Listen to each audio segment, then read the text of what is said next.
Hi guys, ഞാൻ അപ്പിലു. ചെന്നൈ എത്തിയത് ചെമ്പരത്തിപ്പൂ വലിച്ചു. 2 നില ചെമ്പരത്തിപ്പൂ. ഇവിടെ ഇതാണ് കൂടുതൽ. എന്നിട്ട് നേരെ ബ്രേക്ക്ഫാസ്റ്റ് കഴിക്കാൻ പോയി. ഞാനൊരു കുത്തബ് മിനാർ ഓർഡർ ചെയ്തു. ഹലാക്കിന്റെ സാധനം. അതിലുണ്ടായിരുന്ന ഉഴുന്നവടന്റെ റേറ്റ് കേട്ട് നെട്ടിപ്പോയി. റേറ്റ് കറക്റ്റ് പറയുന്ന ആൾക്ക് 1 കോടി സമ്മാനം. റൂൾസും കാര്യങ്ങളും ഞാൻ താഴെ കൊടുക്കാം. മാപ്പ് ഇട്ട് പോയപ്പോ എത്തിയത് ഒരു അമ്പലം. മനുഷ്യന്മാരെയും കാട്ടി അമ്പലമാണ് കൂടുതൽ. ഇവിടെയാണ് ഇന്നത്തെ വർക്ക്. വേഗം ഒരു കുളിയും പാസ്സാക്കി ഒന്ന് കറങ്ങാൻ വിചാരിച്ചു. വളരെ വൃത്തിയുള്ള ഒരു മീൻ മാർക്കറ്റ് കണ്ടു. എന്റെ ഗെറ്റപ്പ് കണ്ടപ്പോ എല്ലാരും സാറേ വിളിച്ചു. ഞാൻ കുറച്ചു നേരം അതങ്ങനെ കേട്ടു നിന്നു. ഊണും കഴിച്ച് നമ്മളെ പരിപാടി തുടങ്ങി. ഈ വണ്ടി കിട്ടിയത് പിന്നെ വലുതായിട്ട് പണിയെടുത്തിട്ടില്ല. പിന്നെ സൂചി അടക്കത്തിലാ കിടത്തിയത്. ഇത് കണ്ടപ്പോ ട്രെയിന് വെയിറ്റ് ചെയ്ത് നിൽക്കുന്ന ഒരു ഫീല്. ബാക്ക് പോയപ്പോ ചേച്ചിമാരെ ഫോട്ടോഷൂട്ട്. നമ്മുടെ യൂണിഫോം കിട്ടി.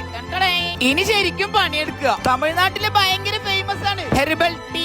എല്ലാവർക്കും ഓരോ സെഞ്ചി കൊടുക്കണുണ്ടു. ഞാനും ഒന്ന് വാങ്ങി. നോക്കുമ്പോ ഉള്ളില് തേങ്ങ. എന്റെ ഉമ്മ കണ്ട ചാക്ക് ഫുള്ള് എടുക്കാൻ പറയും. നമ്മളെ നാട്ടില് തേങ്ങ പോയിട്ട് ചകിരി പോലും കിട്ടൂല. കയ്യിലുള്ള കുട്ടിയും തെങ്ങിലെ തേങ്ങയും ഒന്നിച്ച് വീണ ആദ്യം തേങ്ങ എടുക്കുക എല്ലാരും. ഒരിക്കലും ഫുഡ് കഴിക്കുമ്പോ ഈ ഭാഗത്ത് ഇരിക്കരുത്. എവിടെ കൗണ്ടർ ഉള്ളത് അവിടെ ഇരിക്കുക. കാരണം ദോശ കിട്ടി കഴിയാനാവുമ്പോ ചട്നി കിട്ടും. ചട്നി വെറുതെ തിന്ന് കഴിയുമ്പോ ദോശ വരും. മാനേജറെ നാട്ടിൽ കഴിച്ച് ഇനി 2 ദിവസം ചെന്നൈയില് 5 കിലോമീറ്റർ നടന്നു പോവാണ് റൂമിക്ക്. ഇതുപോലെയൊന്നും ആരും ചെയ്യരുത്. റോബിംഗ് ഉള്ളതാണ് ഇവിടെ. പേടിച്ച് റൂമെത്തി. ഇനി കുറച്ച് ദിവസം ചുക്കോട്ടിനെ വെറുപ്പിക്കാം. അപ്പൊ സലാം.